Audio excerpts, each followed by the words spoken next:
What's up, guys? Check it out. Finally got a new soldering iron. So ProTek came out with these a little while ago. They have two versions. They have one model that's a little bit lower. I forget what the exact measurements on there, all this stuff was, because I think this one's 80. I saw it on here somewhere. 80 watts. I believe the other one's less. But I have a buddy that has this. He's loving it so far. So I decided to order one up and give it a try.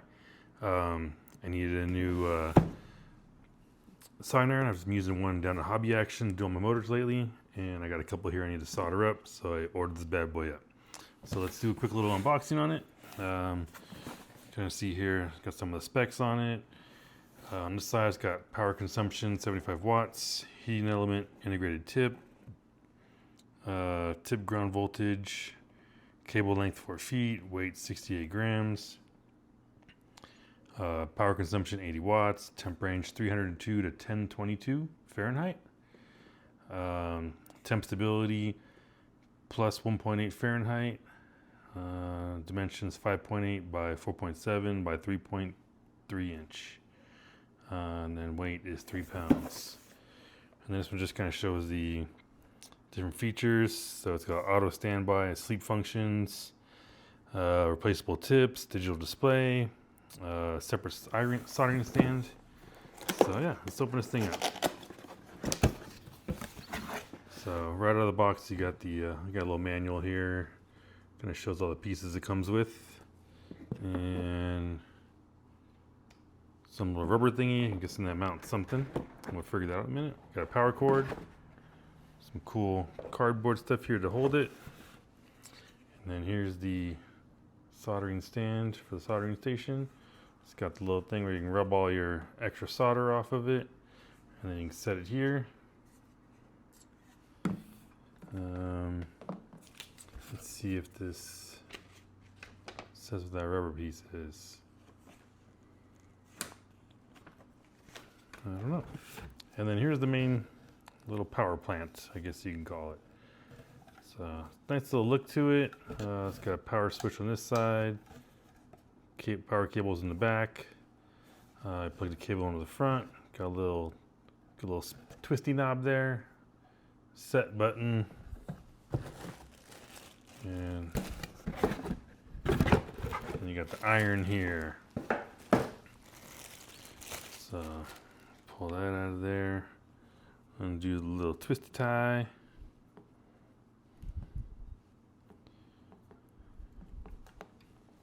Alright, so there we go. And then with these, you always see it's got a certain amount of dots there. You can kind of easily look in there, see which way it goes. And then also there is the little notch in the top here. And when you look at this, you can see the notches at the top. Boom. So oh, and there's even better. There's an arrow there. I didn't even notice that at first. So, try and put this so you guys can see it here. So I can put it there. Oh, it's got nice rubber feet. Just when I was trying to slide it around, it sticks there really well. So then there's a little stand. You just set that there. Got that little part there. It does have a little protective tip on there. You can see the tip. So yeah, definitely nice little setup there. Just nicely sits in there. Doesn't like do a hard click or anything, just a good little click. And then you can see there is this little hook in there. It kind of goes under it and holds it right there, so it doesn't fling out. I had a super simple, cheap, I think it was Harbor Freight or something. Actually, it was an old Harbor Freight one. The newer one's actually pretty good. And you would set it in there and it would flip over, and I've burnt my table a couple times. So it's kind of nice that that goes in there and stays pretty sturdy. So let's plug this thing in and see what kind of stuff pops up on this display and whatnot. So this is obviously my first time doing it here, so you guys can see it. I might need to whatever it is, this will reach.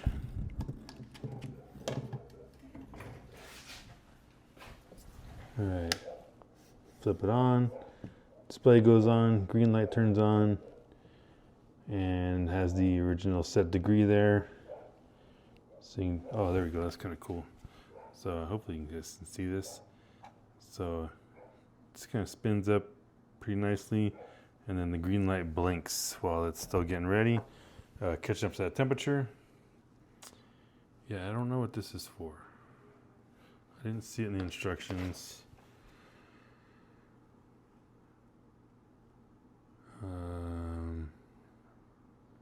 Oh, and this is called brass wool in there. I always forget the name of it. So now that I was looking for that little rubber thing, remember what that was. Yeah, I don't know. Maybe it's just an added thing to help keep the wire out of the way. I don't know. I don't see any instructions, and there's no photo of it on the box. So maybe I'll look on the site and check that out. But this was in there. Nothing's there, but everything else is the main setup you need here. Still blinking there. You can feel the heat already coming off. So it's definitely going nicely. Picked up some solder here. There's so many different types of solder you can get. I just picked up whatever was on sale. Got a the 1UP Racing. They generally do good products, but they have a 12-gram tube. It's a custom 1UP blend. So yeah, it comes in this cool little container here that you can pull it through, and then just have the little thing there. I guess obviously that's not a spin, so.